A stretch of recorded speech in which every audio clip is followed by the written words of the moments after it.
Fir'aun. Fir'aun 10 tahun lebih didakwai Nabi Musa alaihissalam. Wahai Fir'aun, kenapa ngaku Tuhan? Sebelumnya sudah ada Namrud, Allah hancurin. Diingatkan, tidak mau dengar. Ada 3 kejadian besar teman-teman sekalian di kehidupannya ya, Fir'aun sebelum Allah binasakan. Dan Allah selalu begini dengan kemahaadilannya sebagai pencipta ya. Datangkan peringatan sebelum tsunami, banjir kecil dulu. Nih, 1, 2, 3. Sebelum stroke, penyakit kecil-kecil dulu datang. Tetap tidak mau tobat, sekalian yang besar didatangkan, gitu kan. Ini datang gempa kecil, masih nggak mau, masih maksiat kepada Allah, masih riba, masih zina, sekalian longsor dikasih sama Allah. Memang begitu. Maka Fir'aun nih ngaku sama. Di Mesir, tadi di Babilonia Namrud, ini setengah Asia. Irak, Iran, Afghanistan, Rusia, Cina, semua sampai ke kita Indonesia dikuasai Namrud. Setengah dunia Asia. Fir'aun datang setelah itu di wilayah Afrika, Mesir ibu kotanya, seluruh Afrika dan seluruh Eropa di atasnya itu dikuasai nama dia. Sama, ngaku Tuhan juga, punya kelebihan fisik, kaya raya sama. Diingatkan oleh Musa, diutus lagi oleh Allah. Wahai Fir'aun, kau manusia biasa, ngapain kau ngaku Tuhan? Gak mau percaya. Allah uji Fir'aun dengan 3 kejadian besar. Yang pertama, Musa alaihissalam diberikan tongkat yang bisa berubah jadi ular, kemudian tangan bisa dimasukkan di bawah ketiak, diangkat maka keluar cahaya yang putih, terang, sampai membuat Fir'aun gak bisa melihat. Waktu itu tidak mungkin ada terjadi dan sampai hari kiamat gak mungkin. Dan bagaimana caranya tangan bisa mengeluarkan cahaya tanpa ada yang digunakan sesuatu penerang di situ. Tapi itu mukjizatnya Allah SWT kepada Musa alaihissalam. Waktu itu Fir'aun bilang, ini Musa ini penyihir. Musa ini penyihir. Wahai Musa, saya akan tantang kamu. Karena kamu tunjukkan kehebatanmu, saya akan tantang kamu. Saya juga akan datangkan penyihir-penyihir saya. Kata Musa, ini bukan sihir, hai Fir'aun. Kamu tidak akan diminta, saya tidak minta kau turun dari tahtamu. Kamu cuma beriman kepada Allah Tuhan. Jangan mengaku Tuhan. Hanya itu. Kerajaanmu tetap. Nggak mau tahu, saya akan datangkan penyihir. Coba pilih Musa, hari apa kau pilih sebagai hari tanding kita? Kebetulan waktu itu ada namanya hari zina. Dalam Al-Quran dikatakan Yomuz Zina. Hari zina ini hari di mana Fir'aun mengeluarkan singgasananya di sebuah lapangan luas. Masyarakat Mesir datang lalu sujud-sujud menyembah dia sebagai Tuhan. Minta makanan dikasih makanan, minta duit dikasih duit. Seterusnya dibantu oleh Fir'aun ini. Jadi diakui sebagai Tuhan. Namanya hari zina. Hari waktu itu disilakan dengan Yomuz Zina. Ringkas cerita kata Musa, hari zina kita tanding. Kata Fir'aun, baiklah. Fir'aun sebarin di seluruh Afrika, siapapun yang mengaku punya ilmu sihir hebat, datang. Dan kalau mau menjadi orang yang dekat dengan Fir'aun, dapat gaji yang besar, maka datang. Datanglah pada saat itu. Khilaf di antara ahli sejarah menyebutkan riwayat-riwayat tentang berapa jumlah penyihir. Ada yang mengatakan 100, ada yang mengatakan 1000, ada yang mengatakan sampai jumlah terbesar 10.000 penyihir. Datang. Itu mereka datang semua. Dan sampai sekarang masih terkenal penyihir-penyihir yang hebat itu dari Afrika. Istilahnya begitu. Maka datang semuanya nih. Waktu mereka datang, mereka berkata, wahai Fir'aun. Fir'aun ini diistilahkan dulu nama ya. Nama julukan. Seperti orang bilang, wahai raja gitu. Wahai Fir'aun, apa kira-kira yang kami akan dapatkan kalau kami menang? Kata Fir'aun, apa saja yang kalian minta? Silakan, dan kalian pasti akan menjadi orang-orang yang dekat dengan saya. Disebutkan dalam surah Al-Qasas, cerita-cerita ini panjang lebar. Dan beberapa kali diulangi dalam surah Toha, dan seterusnya. Yang terjadi teman-teman sekalian, kata penyihir-penyihir ini, mana lawan kami mana? Kata Fir'aun itu sana yang 2 orang, Musa sama Harun saudaranya, itu 2 orang. Kata penyihir-penyihir ini, 2 orang itu kita lawan, semua jumlah penyihir ini. Kata Fir'aun, iya, lawan, bunuh, yang penting lawan, kalahkan dulu. Kata mereka, baiklah. Lalu penyihir-penyihir ini berkumpul untuk menunjukkan ilmu pamungkasnya yang paling tinggi di level sihir yang ini. Mereka sepakat, kata Allah SWT, yukhayyalu min sihrihim anha tas'a. Mereka mengubah benda seakan-akan benda itu bergerak padahal tadinya tidak bergerak. Kayak pohon bisa bergerak, tali bisa bergerak, bisa berubah wujud. Tapi yang lihat yang kena sihir saja, gitu kan? Yang terjadi mereka sepakat, mereka pegang tali. Kalau kita ambil jumlah tertinggi dari penyihir ini adalah 10.000 orang, berarti 10.000 tali. Semua orang kumpul, ini jutaan, ribuan orang, ratusan ribu orang berkumpul. Letakkan semua, mereka lempar talinya berubah menjadi ular, bergerak-gerak. 10.000 tali, 10.000 ular yang saksikan ratusan ribu, mungkin jutaan orang. Semua orang bersorak-sorak waktu itu. Musa alaihissalam hanya berdua dengan Harun alaihissalam, saudaranya. Dalam Al-Quran Allah mengatakan fa'aujasna fi nafsi khifatan Musa. Musa sempat takut sejenak. Qulna la takhaf innaka antal a'la. Kami berkata jangan kau takut hai Musa, kamu yang lebih benar. Pasti kamu akan menang. Wa alqi ma fi yaminik. Kamu mendekat ke sana, lempar yang di tangan kananmu, tongkatmu itu. Talqafu ma sana'u. Pasti akan mengalahkan apa yang mereka lakukan. Innama sana'u kaidu sahir. Yang mereka buat adalah perilaku penyihir-penyihir. Wala yuflihu sahiru haitsu ata. Mustahil penyihir bisa menang di depan ayat-ayat Allah. Musa alaihissalam datang, dilempar tongkatnya. Perlu teman-teman tahu ya, kalau ada penyihir yang mendemokan sesuatu di hadapan Anda, letakkan tali atau merubah benda, maka kalaupun itu benda berubah menjadi seperti hewan buas atau saja, pastikan tidak akan bisa menyerang. Nggak bisa.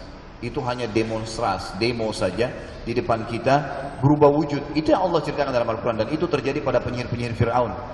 Jadi apa rahasianya? Penyihir Fir'aun semuanya, kalau kita ambil dari jumlah terbanyak 10.000 orang, langsung sujud pada saat Musa alaihissalam lempar tongkatnya. Kira-kira apa? Kita bayangkan pada saat itu sekian juta orang lagi berkumpul di lapangan, semua menyaksikan tanding nih. Ini seperti tanding bela diri, tanding keterampilan, ya kan? Luar biasa. Ular berubah jadi banyak, 10.000 tali berubah jadi ular semua. Kira-kira bagaimana keadaannya? Musa sama Harun berdua nih. Kalau kita bayangkan kita di kondisinya Musa, bagaimana? Dilempar tongkat tersebut sesuai dengan perintah Allah, maka yang terjadi tiba-tiba berubah menjadi ular besar, dan ularnya Musa alaihissalam ini jalan, kemudian memakan ular-ularnya penyihir itu. Mereka tahu si penyihir, kalau apa yang mereka demokan tidak mungkin menyerang, tapi ularnya Musa menyerang, bahkan memakan. 10.000 tali semua dimakan dan orang semua saksikan. Apa yang terjadi? Kata Allah, fa'ulqiyas saharatu sujjada. Semua penyihir itu sujud langsung. Qalu amanna bi rabbi Musa wa Harun. Kami beriman kepada Tuhannya Musa dan Harun. Udah, ini nggak mungkin sihir nih. Ini pasti luar biasa ini. Karena sihir tertinggi adalah seperti tadi, dan mereka tahu itu. Maka Fir'aun marah waktu itu. Ringkas cerita, kenapa kalian beriman kepada Musa? Ini adalah ketua penyihir kalian. Tetap nggak mau sadar, nganggap ini sihir. Musa datang, wahai Fir'aun, ini bukan sihir, ini mukjizat. Saya nabi dikasih tongkat ini berubah mukjizat, bukan sihir. Ini penyihir, kamu semua sudah ngakuin. Enggak, saya nggak percaya. Ini kejadian pertama, peringatan dari Allah sudah datang, nggak mau. Peringatan kedua datang. Apa yang terjadi teman-teman sekalian? Allah Azza wa Jal menahan air untuk Mesir. Nggak turun hujan, kayak kita gini kemarau, sama sekali nggak ada hujan. Dan saking panasnya waktu itu Mesir ini, wilayah gurun pasir hampir sama semua ya. Kalau sekarang kita sudah bisa mengukur suhu tentunya, suhunya itu bisa sampai 50-55 derajat gitu kan, panas sekali. Maka yang terjadi waktu itu panas, dan saking panjangnya musim kemarau, sampai-sampai sumber kehidupan masyarakat Mesir, Sungai Nil kering, habis airnya, nggak ada airnya. Fir'aun berusaha mengeluarkan tenaga, ya, biaya, suruh ambil air dari luar Mesir, ambil dari mana saja di Afrika, ambil. Yang penting masyarakat bisa hidup. Pertama berhasil, 1 bulan, 2 bulan berhasil. Setelah itu sudah mulai mengering juga wilayah-wilayah lain, dan air yang didapatkan tinggal sedikit, harganya sudah melonjak naik. Bahkan yang lebih parah, prajurit-prajurit Fir'aun karena kehausan di tengah jalan, airnya habis diminum di jalan.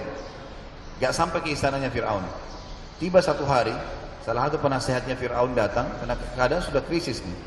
Didatangkan segelas air, dikatakan, wahai Fir'aun, air tinggal ini, 1 gelas ini, nggak ada lagi. Habis anda minum ini, nggak ada lagi untuk minum, jangankan mandi, untuk minum saja sudah nggak ada. Fir'aun ini rupanya paling suka menghina air, maksudnya merendahkan air. Jadi kalau dia bicara kepada masyarakat Mesir, dia bilang, wahadil anharu tajri min tahti. Lihat nih, sungai Nil takluk di bawahku.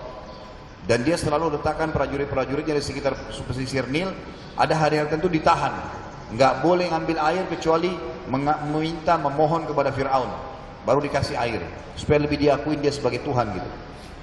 Dan saya pernah tahun 89 teman-teman sekalian, waktu itu saya masih SMP, 1989 saya pernah di Kairo.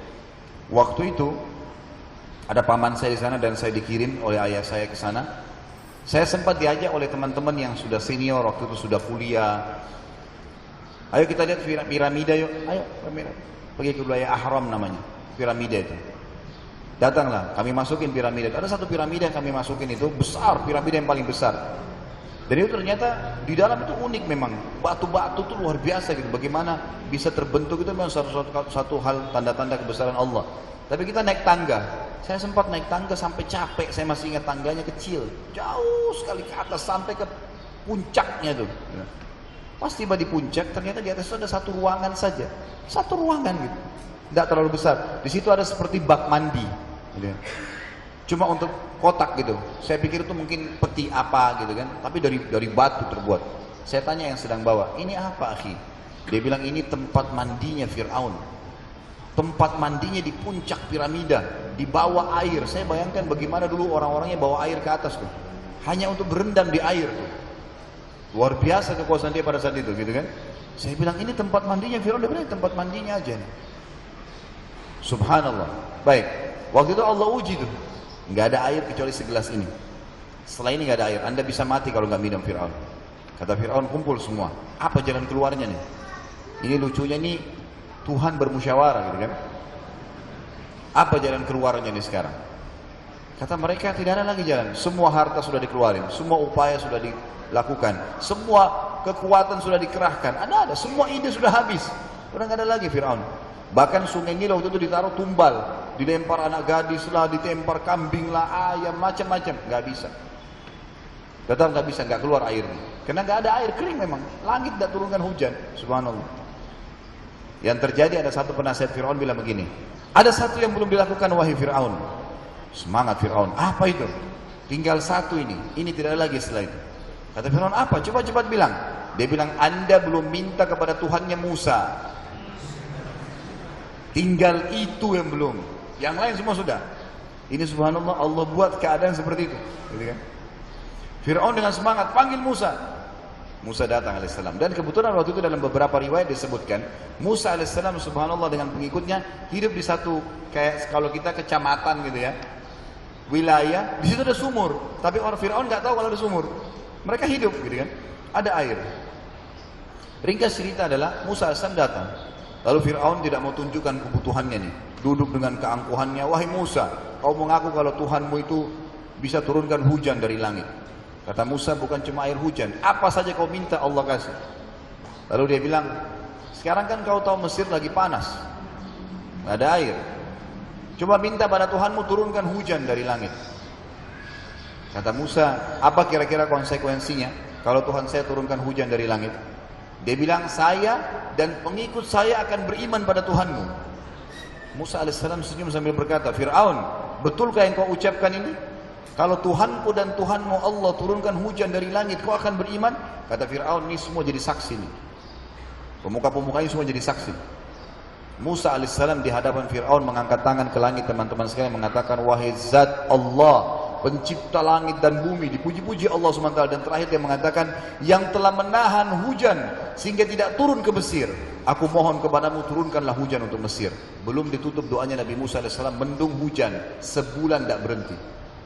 Hujan terus sampai sungai Nil penuh, segalanya penuh, makmur semua dikembali. Kira-kira Fir'aun beriman nggak? Tahu apa kata Fir'aun? Kalimat kufur, hati-hati dengan kalimat begini nih. Sebelum pada saat sakit, seakan-akan mohon sama Allah, begitu sembuh dokter yang hebat, bukan Allah. Apa yang dia bilang? Oh, sudah saatnya hujan turun. Selesai, kalimat ini saja, udah nggak jadi beriman. Lo mana janji kamu tadi? Sudah, pokoknya ini hujan sudah saatnya turun, udah kembali lagi.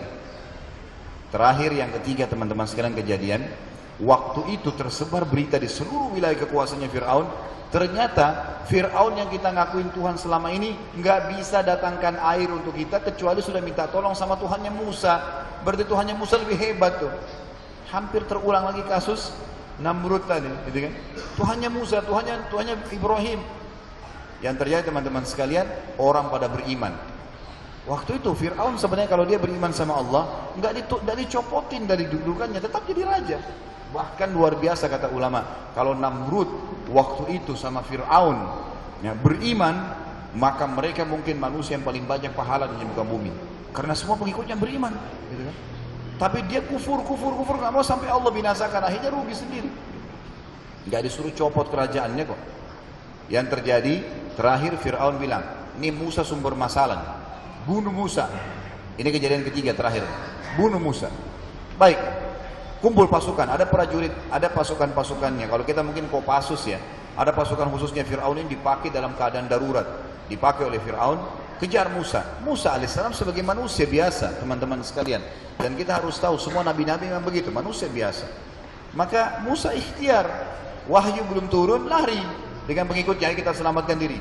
Lari nih, sampai tiba di tepi Laut Merah. Fir'aun kejar. Dalam Al-Quran Allah ceritakan waktu Fir'aun lihat di depan mereka sudah lautan. Kelihatan tuh berapa jumlahnya. Ya, orang-orang Bani Israel yang beriman. Kata Fir'aun, innahum lasyirzimatun qalilun. Itu mereka jumlahnya cuma segitu. Udah tinggal dibantai aja. Pengikut Musa alaihissalam berkata, wahai Musa, inna lamudrakun, kita ketangkap nih. Sekarang ini mereka akan beringas, bantai kita luar biasa. Apa kata Nabi Musa alaihissalam? Teman-teman sekalian, beriman kepada Allah Azza wa Jalla ini bukan main-main. Yakin tentang Allah Azza wa Jalla dan Allah menciptakan apapun itu telah dipraktekkan oleh para nabi-nabi.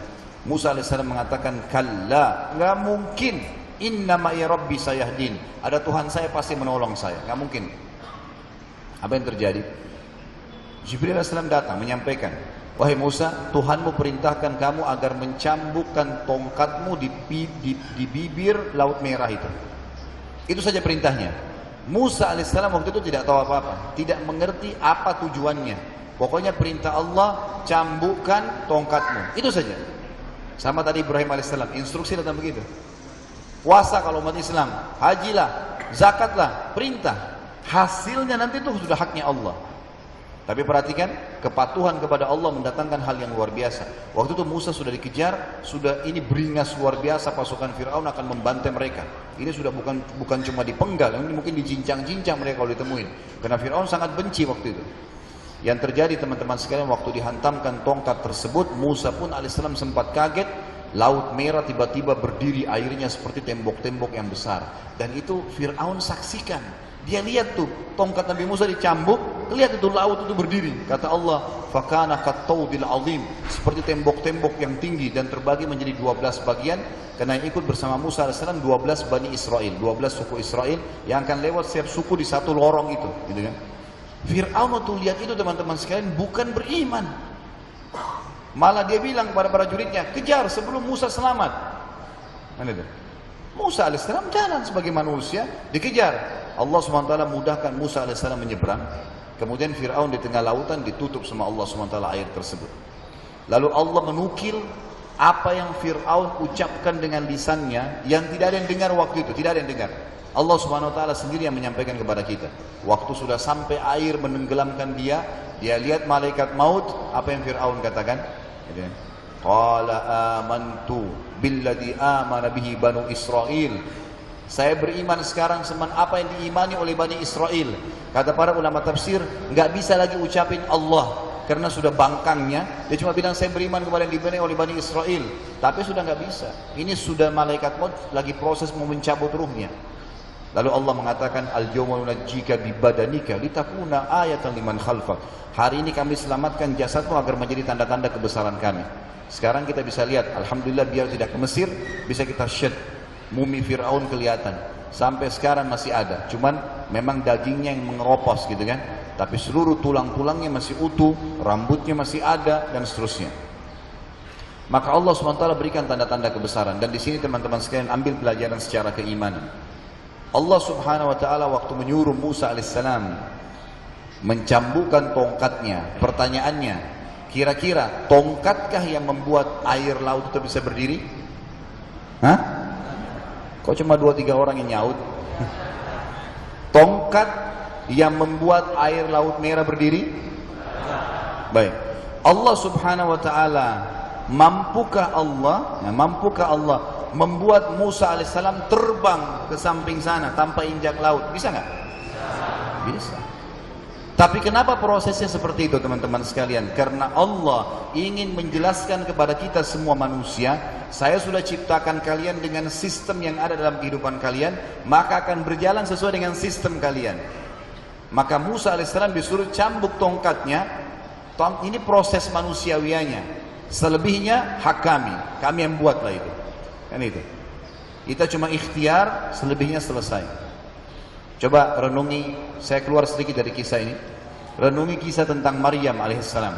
Waktu Maryam alaihissalam lagi hamil, gitu kan? 9 bulan sudah mau melahirkan Isa, sandar di mana? Pohon kurma, dalam surah Maryam. Di pohon kurma sandar. Lalu waktu itu Maryam alaihissalam kesakitan, khawatir nanti haus, nanti lapar, bagaimana? Allah mengatakan kepada Maryam, jangan kau takut hai Maryam, kami sudah buat mengalir di bawahmu air. Ada dibuat mata air oleh Allah Subhanahu wa taala, dan goncangkanlah pohon kurma yang di sebelahmu, akan berjatuhan kurma-kurma yang basah, rutop namanya. Kurma basah, kamu bisa makan. Saya tanya di sini teman-teman sekalian, yang paling kuat ototnya mana nih? Hah? Mana laki-laki yang paling kekar nih? Bisa nggak kira-kira yang paling kekar di antara anda ini menggoncang pohon kelapa? Ada yang bisa nggak? Pohon kelapa sawit, goncang. Bagaimana dengan Maryam yang hamil besar, 9 bulan Allah suruh goncang pohon kurma, bisa nggak? Allah gunakan kata-kata ya, wahuzzi, huzzi itu goncang. Ilaiki bijiz'in nakhla, pohon kurma di belakangmu, tusakit alaiki rutaban janiyah, akan jatuh kurma-kurma yang basah itu. Ternyata di sini Allah cuma suruh percaya, yakin. Begitu Maryam alaihissalam sentuh, goncang sendiri pohon itu, jatuh kurmanya. Keyakinannya di sini dilakukan. Jadi bukan masalah pohonnya digoncang. Mana pernah dalam sejarah pasukan jihad itu lebih banyak daripada pasukan perang kafir? Gak pernah. Pasti lebih sedikit, pasti menang. Masalahnya keyakinannya di sini. Bagaimana dia yakin dengan Allah Azza wa Jalla? Tadi Ibrahim yakin api makhluknya Allah, panas pun tidak ada urusan. Allah jadikan dingin. Laut dilewatin oleh Musa alaihissalam, Fir'aun ditenggelamkan. Ini lawan raja yang kuat nih. Apalagi kalau cuma sekedar raja-raja kecil, apanya mau ditakutin itu? Yang besar aja Allah SWT hancurkan. Ingat, ada sebuah hadis qudsi yang mulia. Kata Nabi SAW, Allah Subhanahu wa ta'ala berfirman, wahai anak Adam, jangan pernah kamu takut sama pemilik kerajaan atau kekuasaan, bagaimanapun luasnya kerajaannya, selama kau yakin kerajaanku ada dan kerajaanku tidak akan pernah hilang. Wahai anak Adam, kalau seandainya aku penuhi semua kebutuhanmu dan kau yakini itu, udara ini, cahaya tadi, suara, segala kebutuhanmu ini, kau yakini aku yang memberikanmu dan kau terima itu, maka aku akan buat seluruhnya cukup untukmu. Dan kalau seandainya, hai anak Adam, kau tidak yakin aku yang memberikan, maka aku akan sempitkan dunia padamu. Kau akan susah dan tidak akan datang kepadamu kecuali yang sudah aku catatkan. Tetap kalau gelas ini takdirmu, ya ini kau dapatkan. Selebihnya tidak akan. Walaupun kamu mau mencuri sana sini, tetap ujung-ujungnya yang datang cuma bagianmu saja.